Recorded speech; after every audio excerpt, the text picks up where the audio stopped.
Bismillahirrahmanirrahim. Assalamualaikum warahmatullahi wabarakatuh. Selamat datang teman-teman sekalian di kelas Biomedik 2. Perkenalkan, saya Susaldi. Dan untuk kelas Biomedik 2 ini saya dipercayakan oleh program studi Kesmas untuk mengampu kelas ini.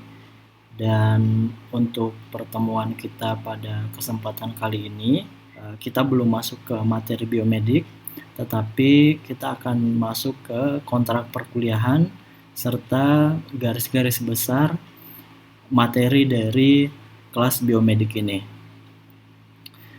Baik teman-teman sekalian, langsung aja. Untuk platform pembelajaran yang akan kita gunakan ada 4 platform ya. Yang pertama adalah kita akan menggunakan aplikasi Skype untuk beberapa pertemuan dalam bentuk video conference. Kemudian kita juga akan menggunakan aplikasi Google Classroom. Jadi sebisa mungkin teman-teman menyiapkan akun Gmail-nya ya untuk masuk ke dalam kelas yang akan saya buat di Google Classroom. Fungsi dari Google Classroom ini salah satunya adalah untuk memantau materi-materi yang akan saya berikan. Jadi semua materi dari pertemuan awal sampai akhir akan tersedia di aplikasi Google Classroom tersebut. Selain itu, melalui Google Classroom, tugas teman-teman juga dikumpulkan melalui aplikasi ini. Jadi akan saya monitoring dan evaluasi melalui aplikasi Google Classroom tersebut. Dan juga bisa kalian pantau nilai kalian melalui Google Classroom. Kemudian yang ketiga adalah WhatsApp. Saya harapkan komunikasi yang lebih instan dan lebih mudah dapat dilakukan di grup WhatsApp. Jadi saya mohon untuk si pen-nya disiapkan grup WhatsApp-nya sehingga ketika ada informasi-informasi tentang kelas biomedik ini kita bisa sharing dan diskusi atau saya bisa sampaikan di grup WhatsApp tersebut. Dan yang terakhir adalah channel YouTube. Nanti beberapa materi yang akan saya buat akan saya masukkan ke YouTube. Kemudian teman-teman bisa saksikan di channel tersebut atau sebaliknya nanti pada beberapa penugasan teman-teman akan mengupload tugas-tugas dalam bentuk video di YouTube dan kita bisa evaluasi dan kita bisa sharing melalui platform tersebut. Itu untuk platform pembelajaran yang akan kita gunakan teman-teman sekalian. Selanjutnya untuk metode pembelajaran yang akan kita terapkan di kelas biomedik ini ada beberapa. Yang pertama adalah video conference. Ini adalah bentuk pembelajaran yang kita bisa live pada waktu yang sama melalui aplikasi Skype tadi. Kemudian yang kedua adalah metode tanya jawab, di mana setiap sesi dari pertemuan kita itu akan ada sesi tanya jawab. Kemudian untuk metode pembelajaran tatap muka ini masih menyesuaikan bergantung dari kondisi dan keadaan yang ada. Jika pandemi ini segera berakhir dan kondisi kampus diaktifkan kembali, maka kita tetap melakukan pembelajaran secara langsung atau tatap muka. Kemudian teman-teman sekalian, metode berikutnya adalah literatur review. Jadi pada kelas biomedik ini beberapa sesi nanti teman-teman akan melakukan literatur review atau melakukan penelusuran terhadap jurnal-jurnal yang bersifat evidence based, kemudian teman-teman simpulkan dan membuat literatur review. Kemudian kita juga akan melakukan praktikum lab ya jika kondisi memungkinkan, dan praktikum lab ini yang akan kita lakukan adalah bagaimana cara mengukur tekanan darah ya untuk praktikum labnya. Kemudian metode yang ke-6 adalah student centered learning. Ini maksudnya adalah teman-teman harus lebih aktif untuk mencari referensi atau substansi-substansi dari materi-materi yang akan saya berikan. Teman-teman jangan sepenuhnya berharap materi itu sudah diberikan secara keseluruhan ya, tetapi teman-teman harus lebih aktif untuk tetap mengeksplor poin-poin materi itu sehingga pemahaman teman-teman bisa lebih baik dan referensi kalian bisa lebih banyak. Kemudian ada penugasan. ada yang bersifat mandiri dan ada yang bersifat kelompok. Selanjutnya metode yang terakhir adalah sampel product exam. Jadi teman-teman sekalian, untuk kelas biomedik ini mungkin sedikit berbeda dengan kelas yang lain.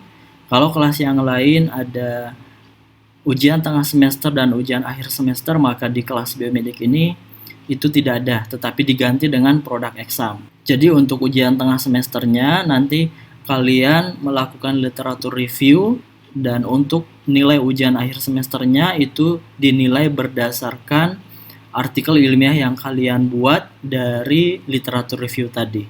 Jadi kabar baiknya adalah kita nggak ada ujian tengah semester dan ujian akhir semester. Selanjutnya untuk sistem penilaian atau evaluasi yang saya terapkan di kelas biomedik. Yang pertama adalah absensi, tentu ini mutlak ya, teman-teman sekalian sebisa mungkin mengikuti semua rangkaian pertemuan yang disiapkan oleh program studi ya, dan mengikuti semua materi yang disajikan. Nah, itu akan menjadi nilai absensi dari teman-teman sekalian. Kemudian ada ujian tengah semester. Ini yang saya sampaikan tadi dalam bentuk literatur review.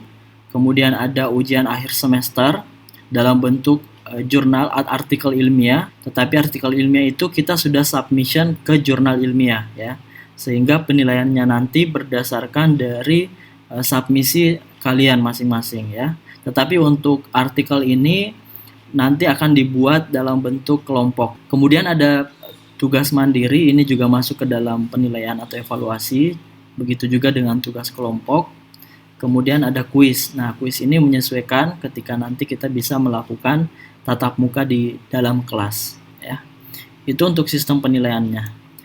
Adapun garis besar program pembelajaran ini saya bagi menjadi 2 poin. Poin yang pertama adalah pada pertemuan pertama sampai pertemuan ke-7 dan pada pertemuan ke-9 sampai pertemuan ke-15.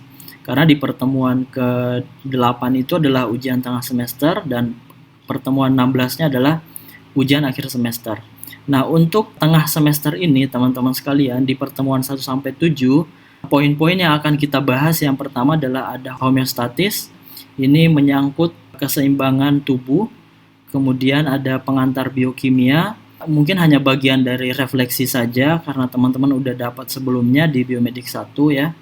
Jadi kembali akan saya jelaskan tentang molekul-molekul dalam tubuh, ada karbohidrat, protein, dan lemak, seperti apa metabolismenya, seperti apa penyerapannya dalam tubuh. Kemudian kita juga akan belajar tentang enzim, seperti apa fungsi dari enzim itu. Kemudian bagaimana proses metabolisme yang terjadi dalam tubuh. Kemudian kita juga akan belajar tentang patofisiologi dan patologi klinik, bagaimana penyakit itu bisa terjadi, termasuk etiologinya, penyebab-penyebabnya, dan manifestasi klinisnya.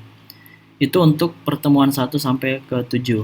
Sedangkan untuk pertemuan setelah ujian tengah semesternya, itu kita belajar tentang fisiologi sel, bagian-bagian dari sel, kemudian seperti apa regenerasi dan siklus sel di dalam tubuh kita. Kemudian teman-teman juga akan belajar tentang mikrobiologi ya, termasuk struktur dari sel mikroba, seperti apa morfologi mikroba, morfologi bakteri seperti apa. Kemudian kita juga sedikit menyinggung tentang jenis-jenis tes laboratorium, dan juga terakhir adalah praktek lab, praktik pengukuran tekanan darah ya. Itu untuk garis besar program pembelajaran di kelas biomedik 2 ini untuk semester ini, dan kebetulan saya dipercaya untuk mengampu mata kuliah ini. Mudah-mudahan teman-teman semua bisa betah di kelas ini dan bisa mendapatkan manfaat dari materi-materi yang akan kita diskusikan ya, yang akan kita sharing bersama-sama. Dan harapan saya setelah kelas ini selesai kalian bisa mengerti dan bisa paham poin-poin tentang garis besar program pembelajaran yang telah saya paparkan. Mungkin demikian untuk pengantar perkuliahan dan kontrak perkuliahan kita, dan kita akan mulai masuk ke materi pertama di pertemuan berikutnya. Terima kasih atas segala perhatiannya dan mohon maaf atas segala kekurangan. Saya akhiri. Assalamualaikum warahmatullahi wabarakatuh.